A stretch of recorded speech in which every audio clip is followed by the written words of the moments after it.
తిరుపతి జిల్లా నాగలాపురం మండలం రాజుల కండ్రిగ పంచాయతీ పరిధిలోని వజ్జవారి కండ్రిగ గ్రామానికి చెందిన ఏనుగుగుండు గిరిజన కాలనీ ప్రజలు ఇళ్ల స్థలాల కోసం మంగళవారం స్థానిక తహసీల్దార్ రోజారాణి వీఆర్ఓ నాగభూషణానికి వినతి పత్రం సమర్పించారు.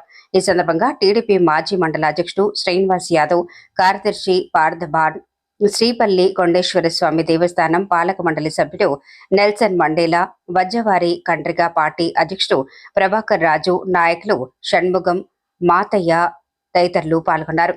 గ్రామస్తులు గోవిందయ్య, వెంకటమ్మ, చెంచమ్మ, సుబ్రహ్మణ్యం ఆధ్వర్యంలో సమర్పించిన ఈ వినతి పత్రంలో గిరిజన కాలనీలో నివసిస్తున్న వారికి తక్షణమే ఇళ్ల స్థలాలు కేటాయించాలని అధికారులు కోరారు. ఈ సందర్భంగా వారు తమ సమస్యలను అధికారుల దృష్టికి తీసుకెళ్లి త్వరితగతిన పరిష్కారం కల్పించాలని విజ్ఞప్తి చేశారు.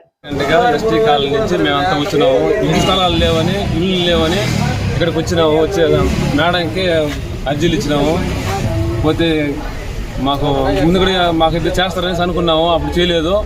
ఇప్పుడైతే ఈ ప్రభుత్వం బాగా గట్టిగా చేస్తున్నదనేసి వాళ్ళు నమ్మి ఇక్కడ మేము ఇక్కడికి వచ్చున్నాము. దయచేసి మాకు ఇల్లు స్థలాలని ఇప్పిస్తారనేసి లోకేష్ గారిని కానీ చంద్రబాబు గారిని ఆయన కానీ దయచేసి మేము అందరు కోరుతున్నాం.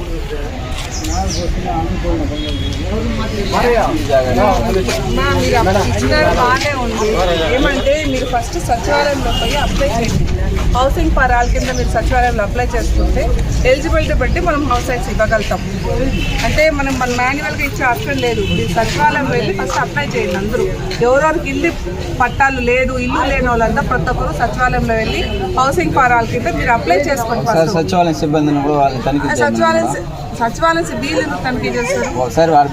ఆల్రెడీ సచివాలయం సిబ్బందికి చెప్పుకున్నాం, ప్రతి ఒక్కరికి తెలుసు.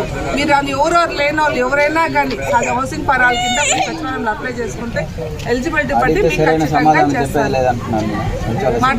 ఇన్స్పెక్షన్ చేస్తారు. హౌసింగ్ పరాల కింద అప్లై చేయండి. ఎలిజిబుల్ బట్టి ఖచ్చితంగా ఇస్తాము.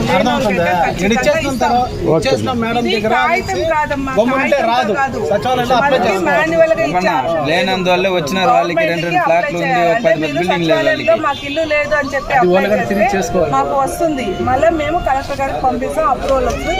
ఆ తర్వాత మనకి ఎక్కడ గవర్నమెంట్ ల్యాండ్ ఉందో దాన్ని బట్టి చూసి మీకు అందరికి ఇల్లు పట్టాలు ఇస్తారు, ఖచ్చితంగా ఇస్తారు. ఫస్ట్ సచివాలయంలో అప్లై చేయండి. ప్రతి ఒక్కరికి సచివాలయం అప్లై చేయండి. ఆ రిసిప్ట్స్ నాకు ఇవ్వండి, నేను ఖచ్చితంగా ఎంక్వైరీ చేసి ఇంకో విషయం మేడం, సచివాలయం పోయినారంటే సరైన సమాధానం ఇచ్చేది లేదు. మమ్మల్ని నష్టం కాబట్టి మీరు కూడా సచివాలయానికి చెప్పి బాధ్యత చేసుకొని వెరిఫికేషన్ చేయమనం. ఈ పాపకి అవసరం ఉందా లేదా?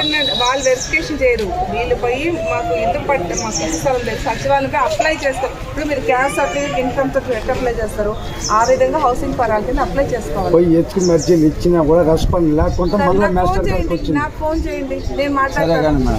నాకు చేసి ఇవ్వండి, నేను మాట్లాడతాను.